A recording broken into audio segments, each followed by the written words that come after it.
IPVanish protects every device you own. Your phone, your laptop, your smart TV. If it connects to the internet, it should be protected. IPVanish encrypts your connection and masks your IP address, helping keep your browsing private at home and on public Wi-Fi. And with no device limits, one account covers everything. Stream with added privacy. Browse securely. Connect with confidence. Right now, save 83% off the 2-year plan. Get started today at ipvanish.com/audio and take control of your privacy with IPVanish. Robots Radio. Games, lore, stories, community. Just press play.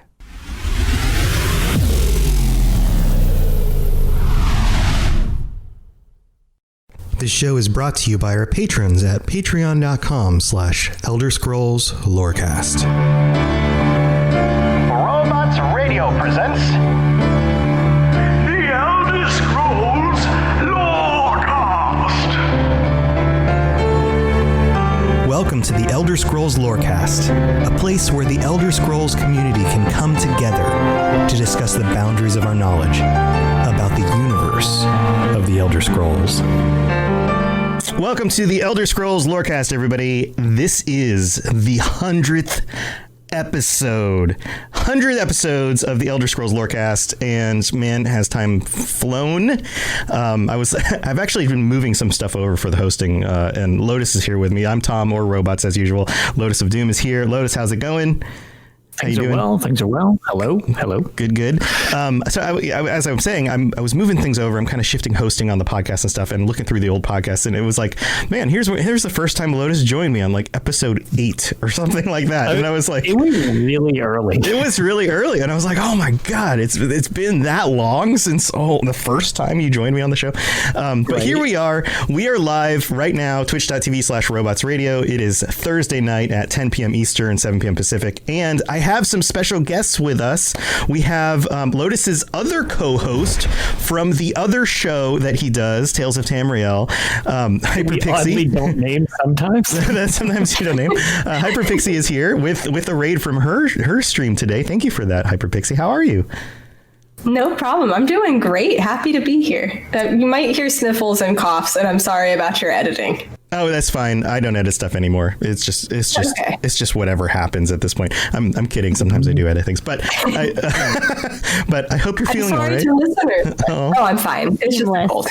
Okay. Well, that's good. That's good. And then I also have another guest, one of my other favorite Elder Scrolls online streamers, T the Khajiit. T, welcome to the show. Hello, thank you for inviting me. You're welcome. I'm glad you decided to join us. I should have done this earlier. I've been really kind of slacking on the whole going around inviting people to jump on the show thing with so many things going on lately. But I'm glad you can make it. How are you? How are things? Things are good. Good. Getting excited for patch and also spooky pumpkin stuff. Yes, spooky pumpkin stuff. Emote is back, by the way, everyone. So go. Yes. It's spooky time. It's spooky time. Go get all the stuff. Do the witches stuff. Level your characters. Do all sorts of do the fun things. Be spooky. It's time for that in Elder Scrolls Online. So if you haven't jumped in this time of year, you should probably do that because it's a fun time to be playing the game. It's a fun event. So today we will be discussing some of our just favorite things about Elder Scrolls lore. This is what I want to do to celebrate our 100th episode. Usually, you guys know how it goes. We do a specific topic for the week. We kind of dig into a lore topic, and Lotus and I dissect it, and we kind of bounce some ideas back and forth. But this week, I just want to hear about some of your favorite bits of lore, and this can be anything at all, guys. This can be like, I love this little bit of a story that happened in this game in this one little thing, or I really love this character, or I really love the general concept of the way the lore works or the stories work or whatever in Elder Scrolls, as opposed to, say, other games or other stories because of this reason. So it can be as broad or as specific as you want. But I'd love to kick this off with one of our guests. Would either of you like to go first? Anyone want to volunteer? Anybody? I can go ahead and go. Okay. I can volunteer. Okay. So what do you think when it comes to the lore? What's one of the things that really stands out to you about the Elder Scrolls? So something that I love, and we actually, Lotus has heard me talk about this quite a bit, and we've heard me and Ark argue about the races of Tamriel. So without getting into like alliance wars or anything like that, the thing that I love are the shades of gray throughout all of the lore of the Elder Scrolls. There's no one bad guy. Like it might be, oh, elves are bad, elves are evil, but what about the Nords? They have the Grey Quarter. They're also pretty racist. And what about the way the orcs were treated and all of this stuff throughout all of the races? They are all kind of bad. Right, like nobody's without their flaws. Good, right, yeah, that's true. Everybody kind of, steps on the Argonians, and so they're kind of just, if ever they do anything bad, it's kind of warranted. Yeah, that much abuse, they get kind of a justification pass a little bit, and it's like, well, that's kind of payback. Like, right. Yeah, I agree with this concept, this idea that it is interesting that nobody's without their own sins in a way. That things are gray. Everybody is. Not everyone's not human in this world, but they are people, right? They are flawed, and for every good heroic thing that you can find in any specific race or community or whatever, you can also find the flip side. You can find the lack of that or the complete antithesis of that. So that's a really interesting point. I like that. And that's definitely my favorite, because I feel like that's actually a really good way to tell stories in general. You don't just want the classic kids fairy tale of this is bad and this is good. So it definitely makes it feel like more of an adult series and more immersive too, because it does mirror real life, because the world is shades of gray, and I just absolutely love it. Yeah. So yeah. Go ahead, Lotus. I've got some thoughts too, but go ahead. To that point, just like even going through, as I've seen from some of the older games, like some of the races that originally, or beyond even races, some of the creatures in the series started as just kind of like, oh, we need a filler enemy. And then as the series has gone on, orcs have become like a full culture. Argonians became fleshed out into what they are in ESO, which is like really, really elaborate now. And even simple things like the dragons are super elaborate. And then their backstory, it's like they all have hierarchies. They have their languages. Like everything's so in depth, as opposed to just this thing is bad with the possible exception of Molag Bal. That's pretty much the only thing I can think of that's like, what really sucks? Molag Bal. But other than that, I was going to mention that when she started going into the whole shades of gray thing, I was like, well, or even like there's very few. Yeah, or like Manny Marco. Like, does he have any redeemable qualities? Yeah, it's rare. It's rare that there's not. But as in general, though, if we think of it as a whole, then it's mostly shades of gray, except for those guys. Princes might be an exception to that. Right. Yeah. I'm thinking about the races specifically. You guys are finding holes in my thing already. Well, it's interesting to talk about, though, because for the most part, things are gray, right?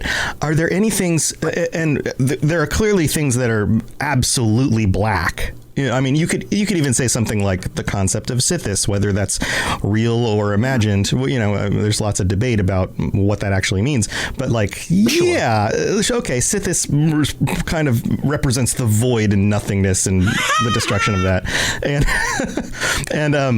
So, there's that. But is there a flip side? Can you guys think of anything that falls very squarely in the good, like the light, the almost always positive when it comes to this? Like, there isn't anything that comes to mind for me that's particularly always good. Even the Adric spirits are busy most of the time and not answering prayers or helping. The divines don't care. They kind of, and they're kind of limited in some understandings as to, what they can contribute, because they've already contributed so much to just the world existing. So there's that whole thing. There are individuals who stand up for things that are right, I guess. And obviously the characters you play as can do whatever you decide to do. So, there's that. But, can you, like somebody like, I don't know, just thinking through the characters, is there anybody that really stands up as just like a really good person all the time? Queen Irene, she's pretty cool. I like her. But I'm not supposed to say that right now. So I was going to say, you don't get I have been forced by Charity to quickly denounce her, but I couldn't just not say it because I really just can't think of something that everything she does, like, she's trying to do the right thing. Like, you can disagree with the Dominion, but just her as a person, like, she's standing for equality and stuff. So she's trying to do the right thing. Does she do it the right way? Maybe not all the time, but she's doing her best at least. Okay, so I guess it's not great. I think, I mean, I guess this is going to be a real stretch to try to go with. He doesn't do anything. So if you look at it from game perspective, the mud crab merchant from Morrowind, he provides us unlimited funds each day, and he doesn't do anything except get drunk. Okay, that's I mean, I was just gonna say guars. Just guars are just adorable, and I completely support you, T. It's on a good that. thing. It's a good thing Ark isn't here because Queen Irene, the guars. The diagram. Nope. The cult of the guar is strong. Yeah. No, so in Skyrim, the random revelers who give you free alcohol, they're good dudes. Okay. Yeah. Okay. There is some absolute good in this world. Yeah. Why does it seem like it always relates to the creatures rather than any of the people? And why are they all? Why are they all drunk or getting everyone else drunk? So the thing that we've determined so far in the first, I don't know what, 10, 15 minutes of this show is the only good in Tamriel has to do with creatures getting people drunk or drunkards or so alcohol. Right. So alcohol as the escape is the only good that exists. This is getting too real. This is with everything that we've gone through in 2020. This might be the only truth that we can actually hold on to at this point. Yeah. No. All right. So another parallel to our real world. Tamriel is just 2020, and the solution is apparently happy little animals that provide us booze. Got it. All right. Yep. So this is funny. I just gave away 3 stream loot packs in the chat, and people have been redeeming them. And whatever you probably just heard a voice pop up. That was the stream loot pack. I keep seeing him up in the corner. Yeah, this is crazy. It's a crazy celebration. Crazy stuff is happening today. Yeah, I'm gonna have to stew on that. As for anything else that really represents good, what about? Okay. What about? Go with me here. Mike the liar. Now he's a liar, but there's something about him that actually tells the truth. Because he breaks the fourth wall, right? All right. He's also a prophet. He's a prophet. He foresaw the horses and the dragons, and he was on top of things. Yeah, and he doesn't hurt anybody. He doesn't demand anything from anyone. He just goes along on his own little merry way. Every time he meets you, he gives you a bit of knowledge. He just shares willingly with whoever he comes across. Yep. Whether or not it's useful is something else, or even understandable to the character in the game, but whatever. I mean, I do smile every time I talk to him. There you go. One time I talked to him and he told me that he used a Dunmer ash pit as a litter box. I don't think it was malicious, though. He didn't mean to, I'm sure. Maybe he just had to go. And he was just being honest about it, like, hey, this is what happened. He was. All right. He just needs so, a bit of cultural education, maybe. Don't go in the ash pit.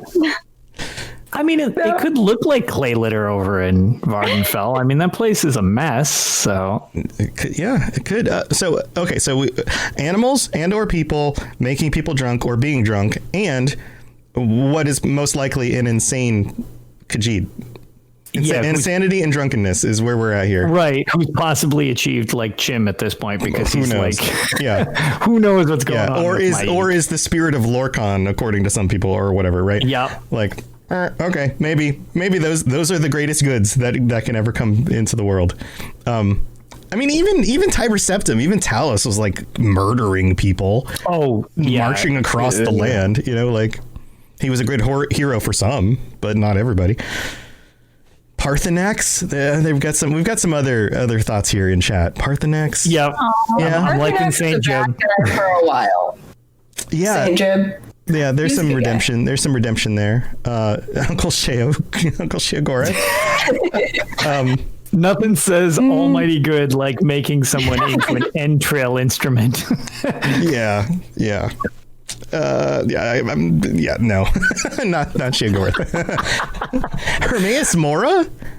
Hermaeus Mora, absolutely. 100%. Absolutely, right? Okay.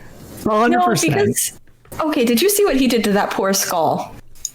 Yeah, but how do you know that he wasn't like, I don't know, giving poison candy to people on Witches Festival? Because maybe frozen north where there's like nothing but blubber to eat. Well, then maybe it's poisoned blubber. I don't know. I assume there was a good reason behind it. Hermaeus Mora rules. He wanted a book. You give him the benefit of the doubt. I'm gonna give him I'm gonna give him a hard pass. He just gets to slide on through that whole situation. His slippery tentacle body just slides right through. Yeah, or he can miss whatever the situation. I vote yes on Hermaeus Mora. All right. Well, we'll keep on stewing on this chat. If you guys have any other thoughts on anybody who represents like pure good on this spectrum, let us know as we continue to talk. Anything else you wanted to add, Pixie? Nothing else? Okay. That wraps it up for me. All right. Who wants to go next? T, Lotus? Anybody got any other thoughts on favorite parts of lore or why the lore of Elder Scrolls is so freaking cool? I think it's just how much there is to it, and how much we still don't know about it. Mm-hmm. The quantity. We just got Elsewhere like last year, right? And before that, we had some very, very specific Khajiit lore, and that's very true. We held on to that for a very long time, and that was all we had. We got like Mob Lorcage. That was like one I love the thing with the bells and stuff. Yeah. Holy smokes. That's a really cool point because there was reference to things like, there's different varieties of Khajiit depending on when they're born and what the phase of the moon is, all that kind of stuff. But we didn't get to experience any of that and really get any depth into it until the Elsewhere expansion. Yeah, we've only seen a couple, and most of like the more, I don't know, not interesting versions of the Khajiit, and we got to see Elfiques and stuff. I was like, oh my god. I knew a lot of people who thought they were just going to retcon that. I was like, no way. Yeah, no, they're too I'm good. really glad they actually, because I'm not the biggest fan of the high fantasy aspects of Elder Scrolls, but I thought the Khajiit were like the perfect, like, okay, they're clearly little house cats in appearance, but then if you like go to Elsewhere, it's like, oh, well, they use magic and put on hats and they have little vests and they have their own little, and I'm like, okay, this actually works pretty well in my opinion. I was like, I actually do kind of like the way this is just like, yeah, they can totally pass as like almost makeshift spies, just people thinking they're house cats because house cats are also like a thing. But then it's like, well, okay, is it a house cat or is it actually, an Elfique? And when you're in the culture themselves and Elsewhere, you get to see a lot of them just kind of roaming around because it's part of it. All of them have their first ox and they're used to it, as opposed to, in Skyrim, it's people trying to understand it, or Cyrodiil, it's people trying to understand their culture. That's just their culture. So could you say the same thing about the Argonians before the expansion in oh yeah, definitely. The only thing, yeah, well, and I not to get too nitpicky, because I don't like when people get too nitpicky on like precise things of lore and what's canon and blah blah blah blah blah. But one thing that I really wish they had done, and I would be fine with them retroactively doing it, like if they flesh out more of Black Marsh, I would love it if they would replace all of the way shrines with root worms, because that should be the fast travel network. And anybody who doesn't know what a root worm is to travel around Black Marsh, you find these soft patches of like just earth, and there are these giant worms essentially that are traveling under the swamps. And in order to fast travel around this, I forget the exact book that this is from. I think it might be A Dance in Fire.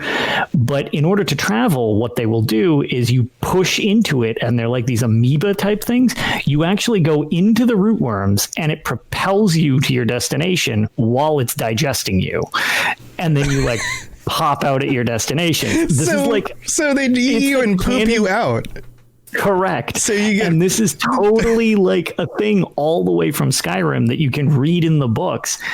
And I was so let down that there weren't these just like bubbling piles of junk. And I was like, ooh, but then they were just way shrines. It's like, please make them horrible, horrible root worms in the future. That would make me very happy. Or a mix of both. I mean, what if, I mean, there's a whole northern part of that area in the map that we don't have anything for yet in Elder Scrolls Online. Right. You could have an entire network of root worms along with way shrines, you know, and the way shrines connect you to say other way shrines, but then the root worms like move you from the south part of the map to the north part of the map or whatever. Well, it made me think of the same way Silt Striders were in Vardenfell. I was about to say that. Yeah, it's like, okay, it's another form of fast travel. It's like, well, we don't really need these way shrines here. Just make some nasty ass root worms and let us just slide around.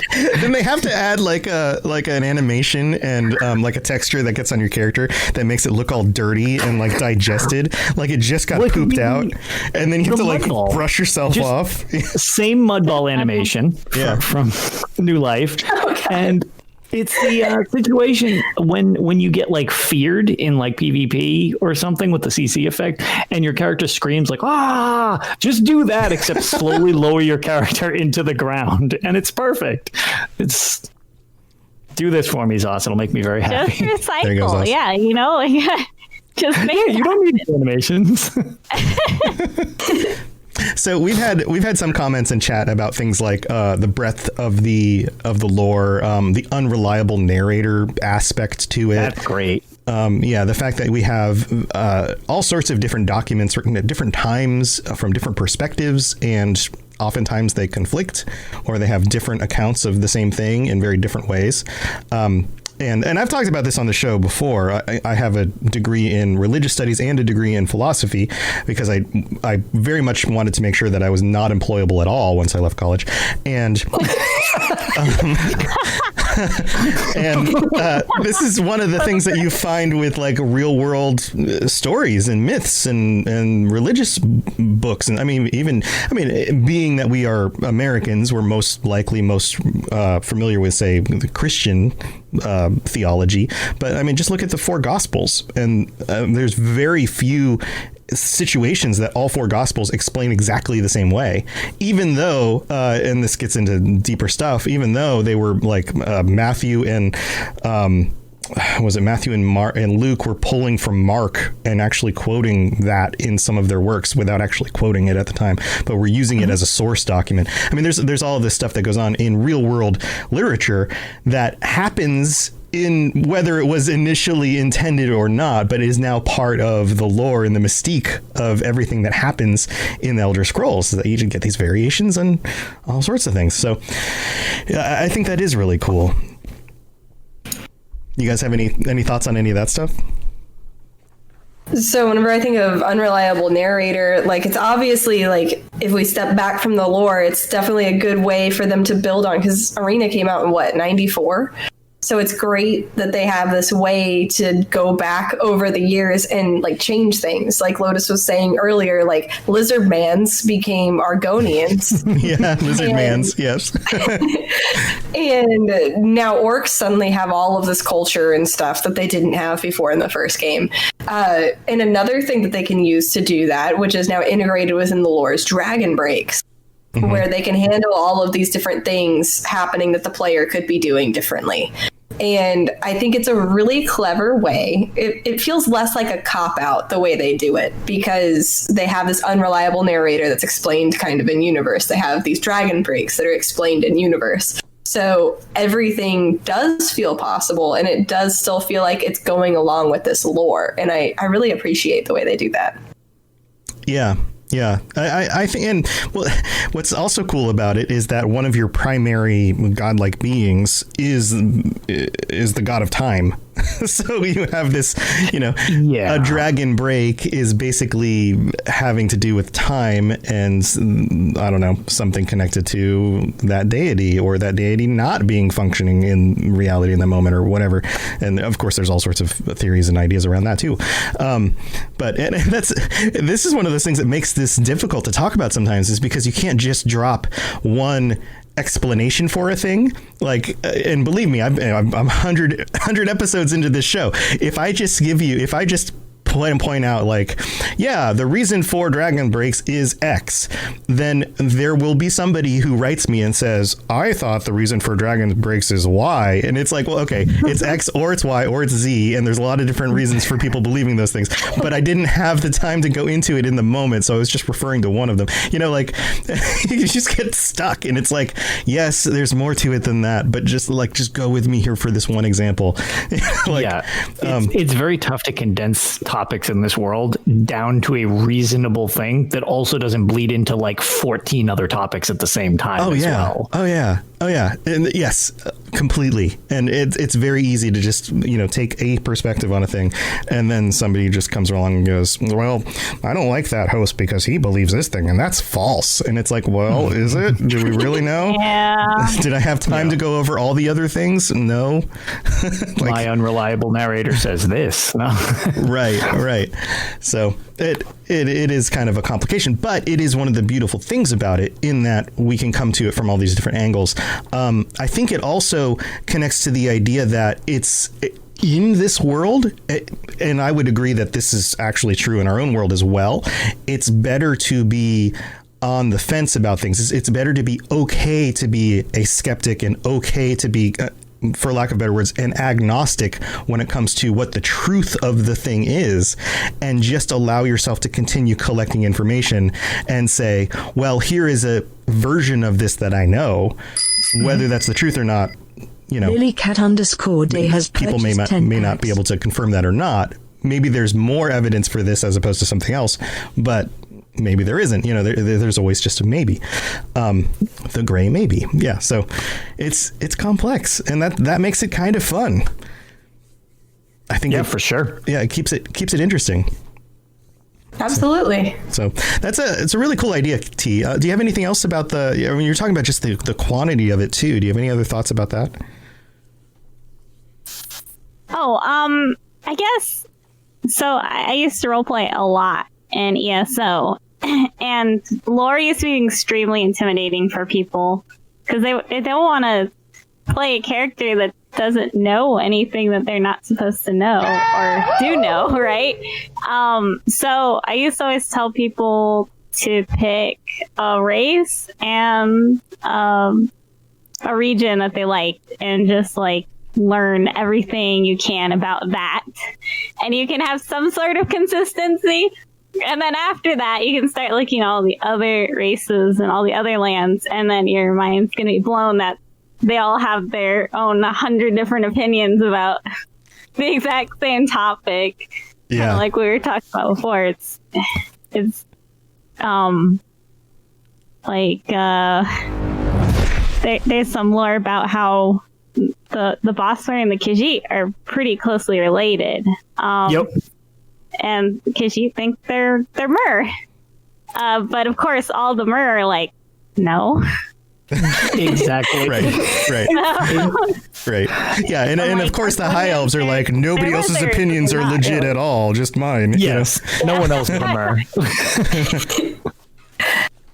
Yeah, it's neat. I think that's a smart idea. It's just just start in one little corner of the world and just learn what it means to be that thing, and then go from there. I think that's probably why Skyrim was so comparatively easy for people to associate with, because you have a very mannish culture, right? You have the Nords, and like we've all seen Vikings. Basically, they're snow Vikings, right? Like they're they don't do a whole lot of boating, but they do some. But other than that, they're just Vikings who live up in the mountains and they talk like Vikings, and we can identify with that. Oh, and there's dragons and they fight them, and this one can steal the souls of dragons. Okay, that's cool. Like that's not too complex. This world isn't too complex. Yeah. Okay. Yeah. We'll move out of that zone and tell me what you think about, like, just go a little bit to the east. We'll see how complex things get over in Morrowind, right? But yeah, there's just so much there. It's almost like they took a bunch of different stories and kind of patched them all into the same world, which is kind of what happened when you look at the list of the mainline games in each of the zones as they got from one game to the next, and then just kind of fit them all together, which is kind of cool. But again, that kind of it relates to different cultures and the way that different cultures see themselves as being like the center of the universe, and people outside of that group, the outgroups, are foreign. They believe in weird gods and weird things, and their history of the world is different, and they have all these other weird beliefs, and they just don't quite match up. But yet they all point to something similar. Pretty cool. No good segue goes unutilized unless you point out what a good segue it is. So you actually segued right into what I would have as my favorite thing. All right. Which is the environment, the lands themselves. The regions that we play in are by far my favorite thing. I know there's great stories. I know there's like all these different races that we've been talking about. It's the actual physical place that all of this takes place on Nirn, and you want to get farther out, Tamriel, or closer in you get Tamriel, farther out you get the Mundus and Oblivion and everything like that. But the actual area is always what has hooked me right from the very start. And exactly to your point, it's like, okay, well, there's the Nords, and they take place up in Skyrim, and it's snowy, and it's okay. Here's their thing. It's got like a Viking feel.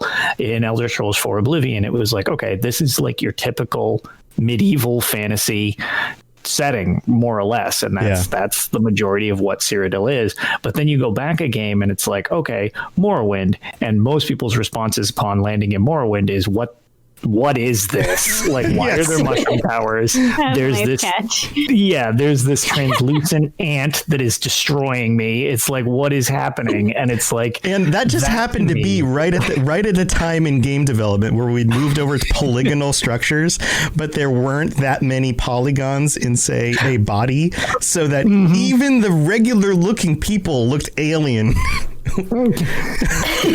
That's not incorrect. But yeah, that to me has always been like the draw. And like when I originally picked up this series for the first time, I remember being like, Morrowind, that's a cool name. And I looked at the box art and I was just like, oh, this sounds neat.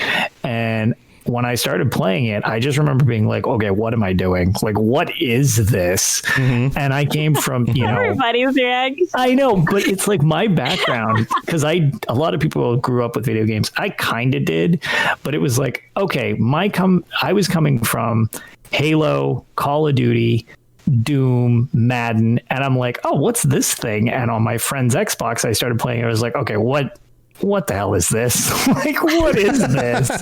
And where's the football? Where's the gun? Yeah.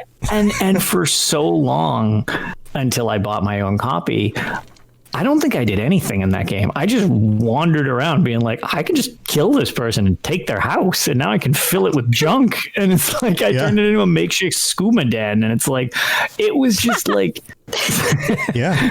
By the way, when we were talking about like universal goods, not me. Well, your name is Lotus of Doom. That's valid. But yeah, so that's been long standing. Like, I'm always so excited to see where we go and what it looks like when we get there. So for me, it's definitely the world of the actual games. I had a similar experience, and I've talked about this before in the show, but it's worth relaying again. I tried Morrowind. I bounced right off of it. I didn't get past like the first little area you start in because I couldn't figure out how to hit the rat that was attacking me, and I was just like, why can't I hit anything? This game sucks. Years later, I've gone back and I've done a little bit more than that, but Oblivion came out, right? And it was the first game that I've played, and I've played many games before that, role-playing games, all sorts of different games. This was the first role-playing game where I felt like I was legitimately in a world where I couldn't predict what was going to happen, and like to your point, had the freedom to go do whatever I wanted, because I didn't want to do the main quest right away. The world was interesting enough just leaving the sewer and just seeing the world open up and go, okay, I can just go anywhere and do anything. What even is there to do? It felt like the world was infinite. And one of the first things that happened when I started exploring the world is I came across what turned out to be a vampire den, and didn't realize it was a vampire den, was able to fight my way through the vampire den and killed a bunch of the thralls and those things, and came across the dude at the end of the thing, which was a vampire, and I didn't realize it. Killed him, took a bunch of stuff. He had a bunch of cool stuff in his little den, and I was like, well, that was really cool. Found a bunch of cool things. Left, was diseased, didn't realize it because I didn't read the pop-up because I was too busy looking at everything, right? I didn't know vampires were even a thing in the world because the world was so weird and crazy. All the different, I didn't understand the lore, or even if vampires could be in the lore. I had no idea. And then started having weird dreams when I would have to sleep, because in Oblivion you have to sleep, or you generally should sleep. Is that right? In order to level up, I think to level up. That's Correct, so leveling up required sleep, right? So I had to sleep every so often, and then I started having these weird dreams, and then all of a sudden people started telling me that I didn't look like I was doing very well, and I was like, what do you mean? My character looks fine. Like, I couldn't understand what was going on, and then finally looked it up on the internet, and I was like, what is this? What is going on? And I was like, I've turned into a vampire.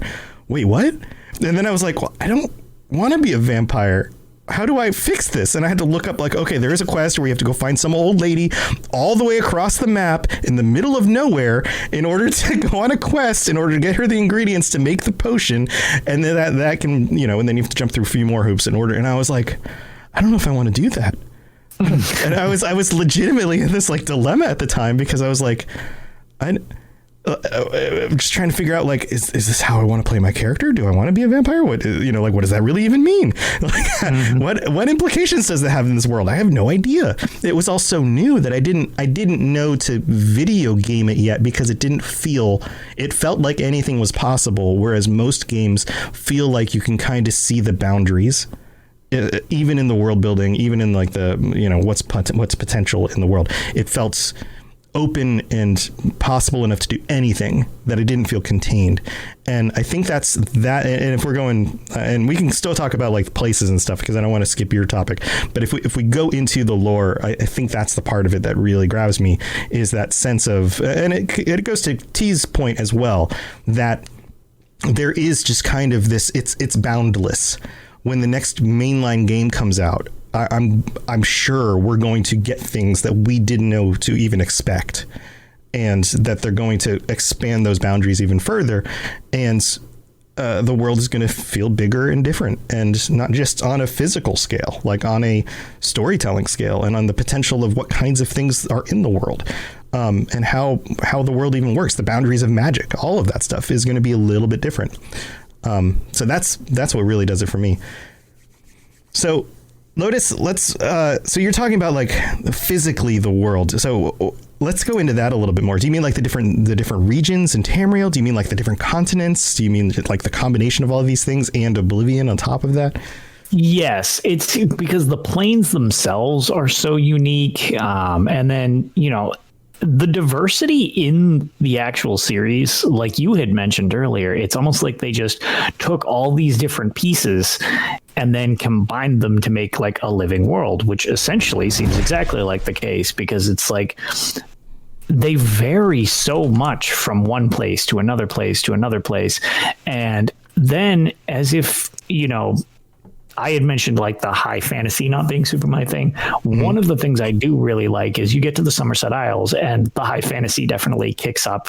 When I say high fantasy, I mean like a lot of magic, by the way, if that's not clear. What do you call it? But yeah, so that type of deal. And then when you really want to just like throw any of that out and just get weird, then come the Plains of Oblivion, which is just like, okay, you have nightmare worlds, you have worlds made out of literal books, and acid water for some reason. And like, there's so many different things, and we still haven't seen each of the Daedric realms, which I mean, some of them sound so horrific, I don't actually know how they would ever put them in game. But ESO briefly touches on the Spiral Skyne, which we need to go back there. Just the brief period of time we were there, I was like, this place is awesome. Yeah. And I totally want to see more of it.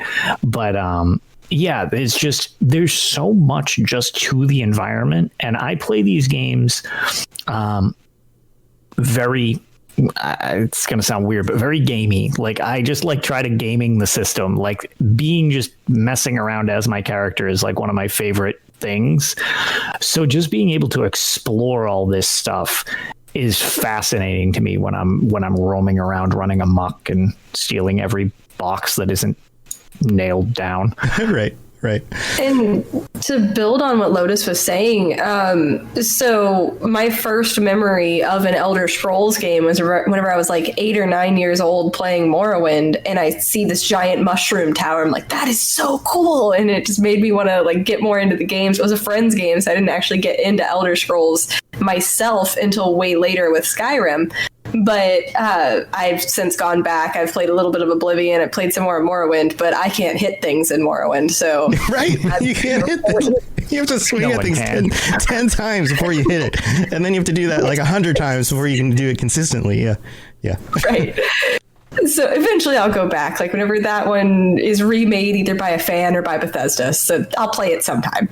But that was my I remember whenever Elder Scrolls Online was announced, and I remember hearing that it was going to be all across Tamriel and it was going to look gorgeous. And I was like, wow, I really want to see Valenwood. I really want to see Elsewhere. I want to see Somerset. I want to see Blackmarsh. And it's like, I can go everywhere and not just be stuck in Skyrim or Cyrodiil. And that was just a huge draw for me to this particular game. And it totally delivered in that. Like, I was able to there are times where I like to turn off the music in the game, as great as it is, and just wander and just listen to the sounds in Valenwood, or especially Blackmarsh has really awesome ambient noise, especially whenever it rains. It's just incredible. The world itself is just so rich and detailed and gorgeous to just walk around in, and each biome is so different. So if you walk through the forest in Grotwood, for example, it's completely different than walking through a forest over in Glenumbra, because you don't have those giant grot oaks. And I differ a little bit from Lotus. I do really love the high fantasy aspect, so I absolutely adore Somerset. So it's just so cool, and there is something for everyone. Like, Lotus isn't a high fantasy fan, and he loves these other areas, but then it touches on the high fantasy folks with Somerset and all of them. Right. It's awesome. Yeah. There is a lot of variety and a lot of breadth to it. Yeah, so cool stuff. All right, well, we need to jump to the middle of the show because I have to thank patrons and things like that. But we'll be back in just a little bit and I've got a question for you guys that I'm going to pose, and we'll get back in just a second.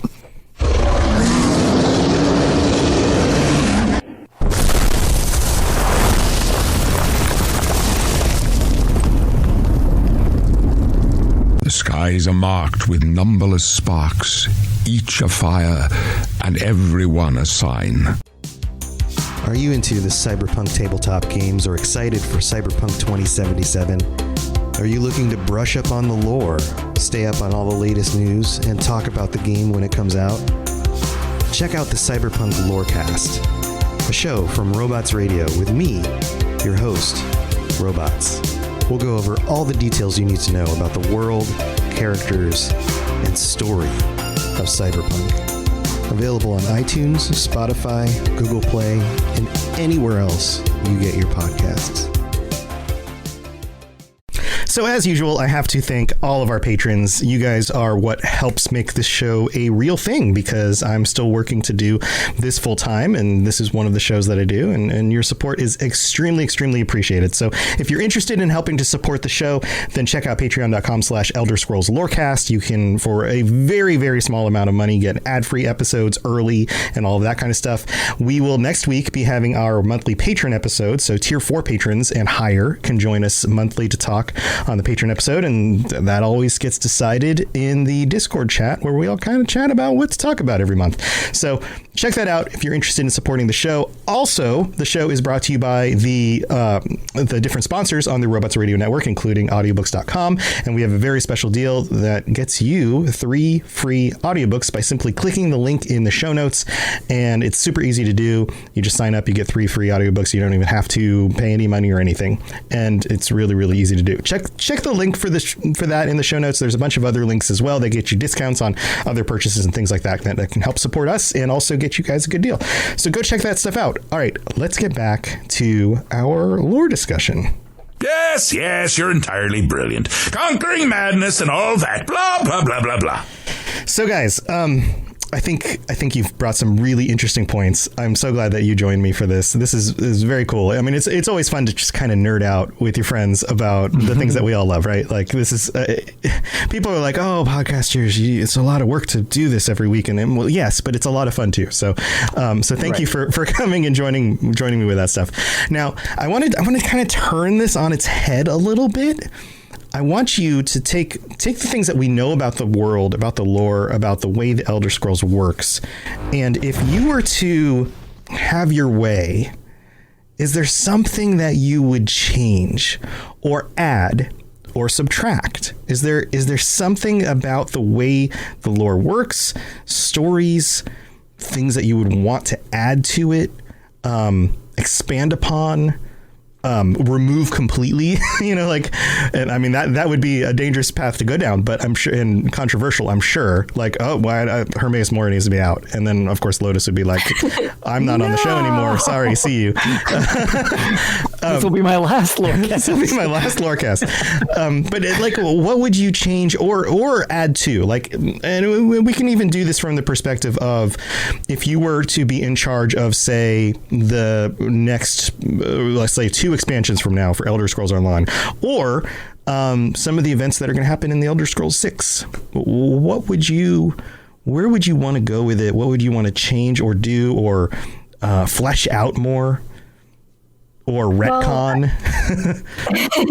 I really did like how Elsewhere dove so deep into the Khajiit, because there was a lot of just blank areas for the Khajiit. We just didn't know a lot about them. Mm-hmm. And I know with Murkmire, we started to dive more into Argonian lore, but that little taste we got with Murkmire, I'd love to expand on that in a game more so than we've already seen, because that DLC just really made me fall in love with Argonians. And yeah. I do feel like they're super special. It would be cool to have, I know it's like different time and everything, but maybe in a future game or something of that nature, getting to see the Anzaleel invade Cold Harbor and things like that, because that's super cool lore. It'd be awesome to see them come back. I would love to see more about the Argonians specifically. Yeah, or like a greatest hits from history, like flashbacks. Yeah, that'd be fun like too. Argonians invading Cold Harbor, or Tiber Septim using the what was it called, the big giant robot that the drummer made, the Numidium. The Numidium, and like wiping out just like swaths of people, or elves or whatever he was fighting at the time, like just like some of, or the Battle of Red Mountain, to just get a glimpse of like, what was that actually like? That would be really kind of neat to like see some of those really key moments in the histories. We do kind of have that mechanic like in the universe already, because in Skyrim, main Skyrim story spoilers here, whenever you are trying to figure out how to do the dragon wrench shout, you do go back in time for a little bit, or you see a glimpse back in time of the heroes using that shout on a dragon.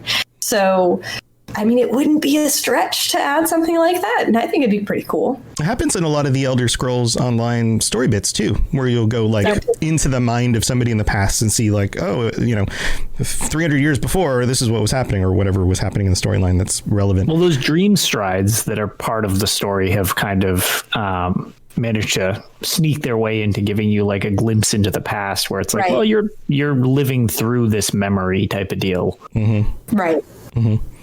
Yeah, that's a cool idea. Lotus or T? Do you guys have any thoughts on this? So let's see. I would say one thing that was brought up in chat, which I totally agree with, is not having levitation as a banned form of magic. Because that's really neat that they wrote it in, that they're like, yeah, okay, this is going to mess up the load screens. We cannot do this. Like, no. But at the same time, I loved having levitation in Morrowind. And, prior back, there's been some interesting ones that I found along the way. But that's like one specific game mechanic that I'm like, okay, I actually really would like that back. So if we're going to like, retcon something. You don't even need to retcon it, yeah. But just like, okay, make it so that it was neat that they put it in, but like, okay, let's edit that so that it's like, okay, the Mages Guild is now okay with that again is one thing. But I really want them to go to Valenwood. Ideally, I really want to see more of that place in a mainline game, not just in Elder Scrolls Online. In a mainline game, because I really love the Wilder Queen, Wilder King storyline when you're there in ESO for the Aldmeri Dominion storyline. Mm-hmm. That was really awesome. I just love the vibe of that place. So to have them fill that out and have a mainline, full fleshed out nonsense hour game just based on that, I think would be really, really cool. Yeah, that's one of those zones that, I mean, we only have it in Elder Scrolls Online. But there's a lot of mystery surrounding the Bosmer and the Wild Hunt, and some of the other things going on, and their relation to nature and animals as opposed to just the Mer. That whole side of it, like you mentioned with the Khajiit stuff. Yep. Yeah, I could see that. I could see that being fleshed out a little bit more. T, do you have any thoughts on this? Just real quick. One thing that guts me is they front loaded Dominion with Valenwood zones. Yes. In ESO. They sure did. And I really, okay, everyone knows from my stream that my least favorite zone is Gruntwood because I can't navigate it for anything. It's all cliffs. I'm just walking along a cliff for a half hour. I don't know what's going on. I would absolutely love to see not just Valenwood, but a lot of the ESO map, the main storyline places redone. And I know that's a ridiculously huge job, but they've learned so much about building zones and storytelling, and it really makes me upset that places like Valenwood, where would they go with Valenwood? There's not a whole lot they could do. And then we didn't get any, barely any Somerset and elsewhere. Right. That was part of the reason I didn't go Dominion. I was really upset with it's just all Valenwood. Right. So, but now I don't know if we'll ever see a chapter of Valenwood where we really see everything they've learned get fleshed out, and it makes me incredibly sad. Also, retcon Imperials. Just kidding. Just delete them. Just delete them. No Imperials. Wait. So does that mean that the elves they never rebel? The Alessian. Who knows? Everything would probably be a lot more simple in. Gardens and all that stuff would still be around. Danger worship would be the main part of the continent. Yeah, no, it's fine. Yeah, it's fine. I can't think of anybody who's a huge Imperials fan, so it's fine. I'm sure nobody will miss them. Yeah. We'll just put the aliens back in. They were cool with everybody. Perfect. So on that note, though, because again, I don't mean to make it sound simple, but I do agree, because all of Valenwood is essentially pretty much covered. But at the same time, the one thing they kind of deleted and retconned themselves was the Fallen Esti are not there, and neither are any of the, what are those pesky little monkey people called? The capes. Imga. Imga, thank you. Imga, yeah. So Just call them pesky little monkey people. yeah, exactly. Sure. So like that whole thing, obviously done for story / technical reasons, I assume. This is a total pipe dream, but it would be very cool if for some reason they explained like what the deal is with the Falinesti in detail and somehow used that and them returning, since they are walking tree cities pretty much.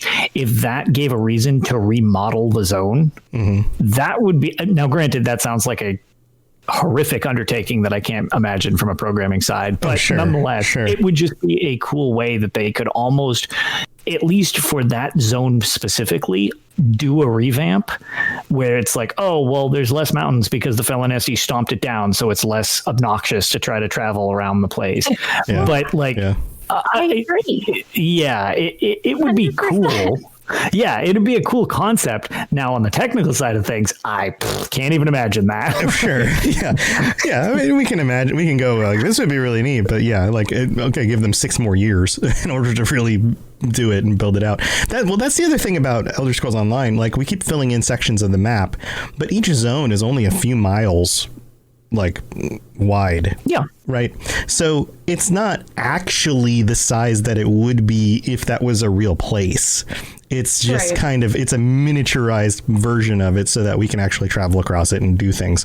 But if they were to design it at scale for what it's like, really, like, you go back to something like Daggerfall, and if you design things at that scale, then the world would be so huge, you would model just like one little city at a time, and then maybe a piece of the wilderness, and then like you would never be able to do a zone. It would just be too much.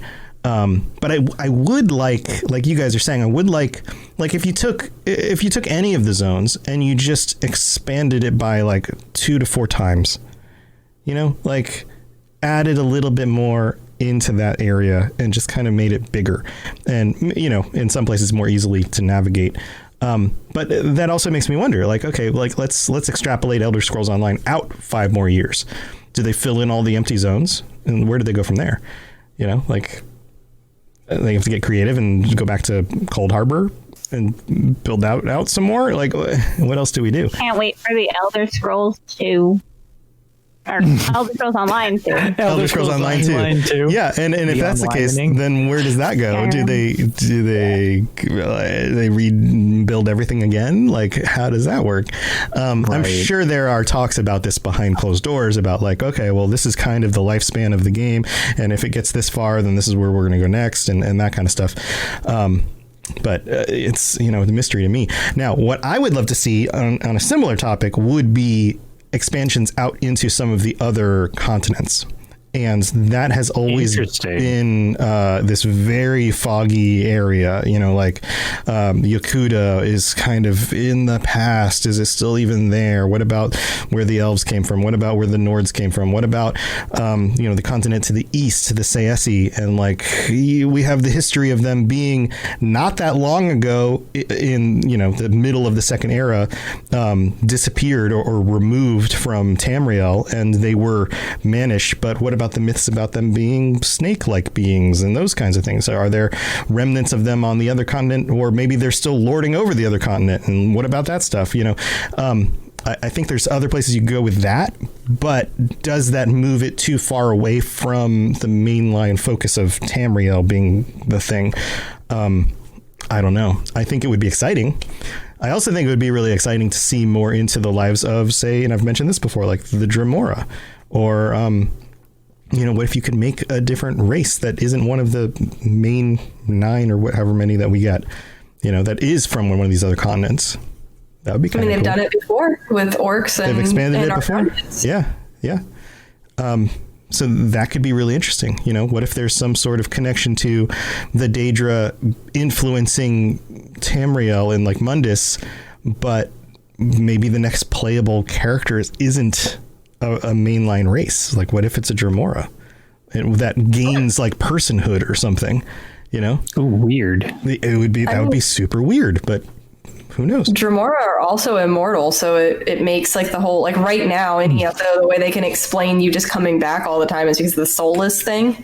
Yep. So I mean, it has a built-in way for you to come back from the dead all the time. Yeah. Right. Yeah. You know, what if what other if games there's about the fourth wall breaking quick save? you're just dead when you're dead. Like, you don't get a mulligan, whereas in ESO it's part of the story. It's like, no, I'm back. Right. Yeah, I'm back. I don't know. I think it'd be neat to kind of push those boundaries.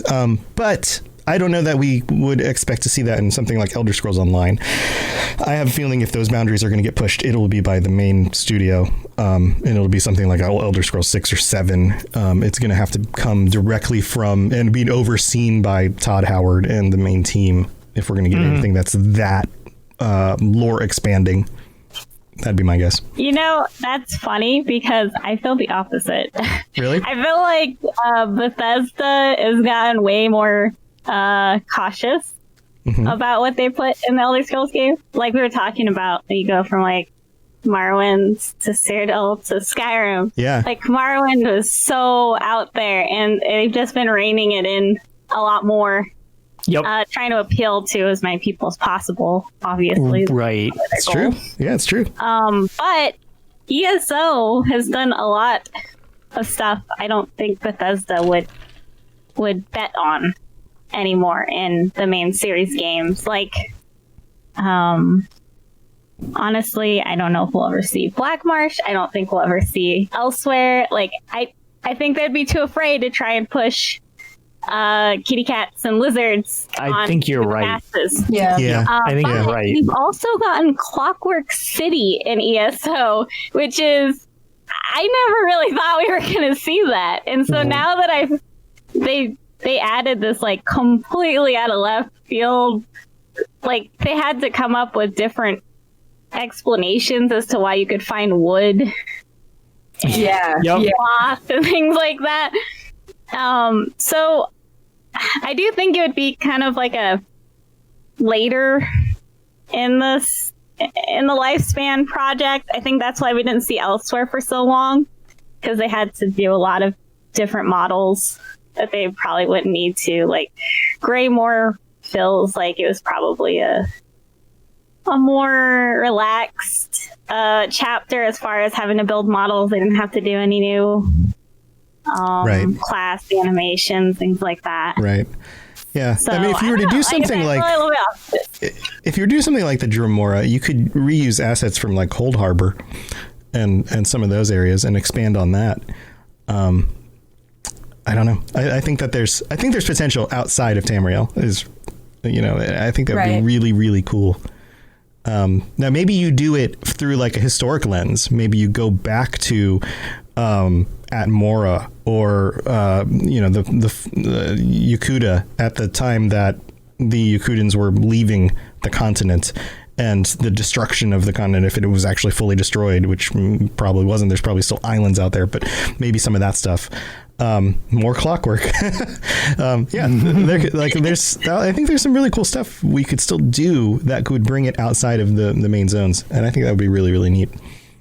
Yeah, to T's point, it's kind of interesting because I definitely some people can complain that it's like, oh, they've dumbed down the series, and some people are like, no, they streamlined it, and it's, I think, a little of both. They want to water it down for mass appeal so they don't go quite as weird in some aspects, and then whether you prefer or dislike a lot of their gameplay alterations from game to game to make it simpler or whatever, that's another thing up for debate. But I think the benefit that ESO has, where if you look at the base game, it was only a little weird. They've been able to kind of like, now that they have their player base, the game is known for being good. Like it's been growing. I feel like that's given them a little carte blanche to be like, okay, you can explore some weird stuff in the series, because people are jumping on board and have a mainstream thing that can keep them grounded if that's what they want. And then once they're hooked, it's like, okay, well, here's the weird stuff. Like that's like, added in as opposed to you got to come in. It's like the first thing you're hit with is like cat people and dragons and lizard things, and like me complaining there aren't enough root worms in the game and stuff like that. Yeah. That's going to scare a lot of people with off. Elsewhere, they added necromancy, which is something that the player base really wanted. And so, like, even if you have no interest in Khajiit, you have something to look forward to. Right. With Elsewhere. So maybe we'll get Argonia next time, maybe? Yeah. Give us new class. Rootworm 2021. Rootworm class. You consume your enemies and poop them out and move them across the dungeon. It's like Yoshi. It's like Yoshi.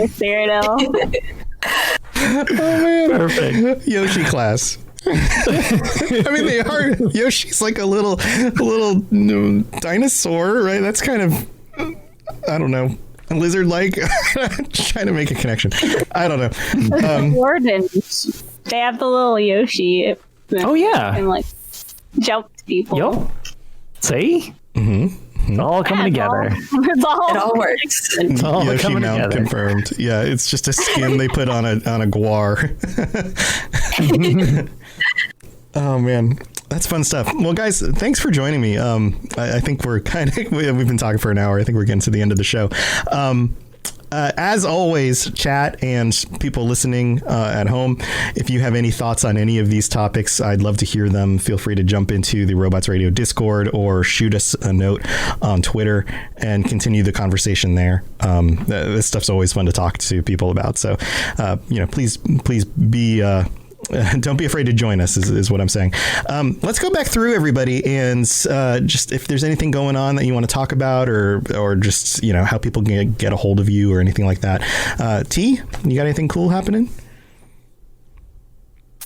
Oh my god, I'm sorry. I was like paying attention to chat. Is there anything you want to talk about that you're doing with your streams or ways that people can get a hold of you? I'm going to be doing a lot of spoopy streaming this weekend, and with the new patch coming up. Spoopy.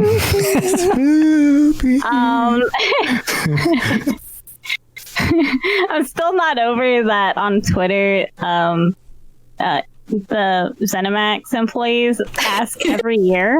Oh my god! If it's okay to use the word spoopy, or is it unprofessional? They're like, is it unprofessional? And then you have to vote yes or no. And every year it passes, and so they just do it because. Wasn't it 92% in favor of spoopy this year, I believe? Yeah, I was very pro spoopy. I was also pro spoopy. Yeah, I was. Who doesn't like spoopy? I mean, what's wrong with people? Yeah. Apparently, percent of voters. Look towards the chat. Which one of you didn't vote for spoopy? Yeah. 8% of everybody's wrong about something. Awesome. Hyper Pixie, what do you got going on? So the night before Halloween, so on October 30th, we're actually joining up with Stardancer and Noble to do an ESO costume contest on stream at 8:30. That's so fun. That's great. Awesome. It's going to be a blast. Yeah, that's awesome. Yeah, go check that out. And then Lotus, what do you have happening? Anything cool? So I know the two of you just did your big Pixie, last weekend stream Pixie thing. was a great member of the Extra Life Marathon last weekend that we were talking about last couple of shows, and just a huge thank you to everybody that was involved, whether you hung out with us, rated us, donated, anything. We actually tallied it up, and including part of the the Extra Life United thing, which was run earlier in the year. Our event managed to raise, I believe we are sitting at $4,300 raised for the Boston Children's Hospitals, which is that's amazing. That's awesome. Completely mind-boggling that everyone came out in force like that. It was. We had our goal at 1,000, so that'll just give you a gauge as to what we were looking at compared to what we raised. And I myself, we had some interesting situations arise from our panic versions of making incentives because you guys kept blowing everything we put out of the water. So my next, I've got to get a time, but I'll keep everybody updated. As one of my incentive rewards, I need to run a 5K marathon on a treadmill while doing vet dungeons in ESO. Holy crap. So that'll be, that sounds terrible. I'm sure it will be. Good luck. Mistakes have been made. That was okay. Well, at $2,000, it seemed pretty like, this probably won't happen. It was like, oh boy, I have a treadmill, and I can raise my desk up because when I was working from home, the job I used to work, I would do that during the day, right, in order to kind of like be able to walk and type and stuff. Mm-hmm. I've tried playing games where you have to run around like on a controller while walking. There are moments where like you're moving in one direction and your feet are moving in a different direction, and then your brain goes, and then you might happen to like not move your feet anymore, and then you move forward on the treadmill or backwards on the treadmill. Like there are like this can be dangerous. Make sure you have the little thing on there that like if you slip and fall, padding around me when I'm doing this. Have the little automatic off thing on connected to your waist. I'm gonna need it connected to me. For sure. Because that's not going to be short either. A 5K. Usually it takes me, a while to go through a 5K each year. And with COVID, I can't do it this year. So I figured this was a pretty good incentive. And to anybody who plays on PC, I had to make a PC character. So I now am on PC. So I'm Lotus of Doom on ESO PC. So feel free to send me a friend request. Sweet. I can join all of you for adventures and stuff now. Awesome. Yeah. Yeah. Swords with boards. Swords with Boards, the Argonian. The Argonian. Oh man, what? Oh man, I made an Argonian. What was he? He was like winks at ladies. That was his name. He's the ladies' man. It's just him so creepy. If he wasn't a cute Argonian, he'd be like, well, I don't know. This guy just walks around winking at ladies all the time. What a creep. All right, cool, awesome. Well, definitely go check out anything that all three of these people are doing. They all make awesome, fun content, so go check them out. Also, you can find my stuff at robotsradio.net. You can check out any of the different lorecasts. You can come hang out with me at twitch.tv/robotsradio. I've been streaming games in the evenings on occasion. I don't have a regular schedule like some of these guys do, or not, but I enjoy hanging out with you guys when you have the opportunity to do so. We have regular shows. Monday nights are the Fallout Lorecast. Wednesday nights is the Dungeons and Dragons Lorecast. Thursday night, Elder Scrolls Lorecast, and Sunday nights are the Cyberpunk Lorecast. And so you can come back in the evenings and hang out if you're interested in any of those other shows and the worlds behind those shows. So come back and visit. All right. Yeah. T's like, what's the schedule? That's why I was like, well, maybe you're not. Yeah. But things work differently for different people. All right, guys. Well, thanks for joining me. Until next time, everyone stay safe out there. And I don't know, just think about what cool things you love about the lore and come tell us about it. We'll talk to you guys later. Yeah. All right, everyone. See you later. Bye everybody.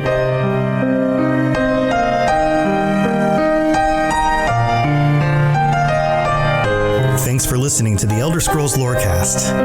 All sounds and music are owned by Bethesda Softworks or ZeniMax Studios, and no copyright infringement is intended. If you have something you'd like to contribute to the show, please reach out to us at elderscrollslorecast@gmail.com or on Twitter @ESOLorecast. If you'd like to help support the show, check out the rewards you can get at patreon.com/elderscrollslorecast. I really appreciate you listening, and I'd love to hear from you soon. And thanks to our patrons for support, especially our Tier 5 patrons, including Noodle Al Dente. You've been listening to a Robots Radio podcast. Smart shows for interesting people. Check out all the shows at robotsradio.net. Do you like adventure? Yeah. Do you like laughing? Yeah. Would you like to listen to a group of people you don't know play D&D and reference retro pop culture you vaguely remember? Excellent. You're going to love Committee Quest. We play D&D in the world of Amarin. We use adventure modules and supplements made by people in the community. We also have a sweet synthwave backing track. Come and join us on our adventure. Volume 1 has been completed. Volume 2 coming the end of January. You can find us on iTunes, Podbean, or wherever you get your podcasts from. In a world where solid-state electronics and vacuum tubes are still meta, people never stopped loving atomic-powered everything. A chosen 500 stepped inside a subterranean vault to be spared the nuclear horror of the inevitable Great War. 25 years later, they emerge after the fallout settles to retake Appalachia. Among them, two former rivals whose blood feud will tear West Virginia apart in their epic struggle for survival. Chad, a vault bro who has a strength of 15, an intelligence of 2, and is a complete wasteland dickhead.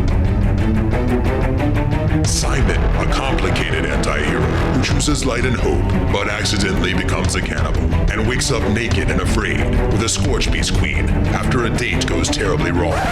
What? I mean, it's a wild wasteland, right? This dark humor radio drama will have you driving off the road and crawling out from under the fallout. 2 men, 1 wasteland, and so many nukes. Chad, a Fallout 76 podcast, rated R, now streaming on your holotape player podcasty thing.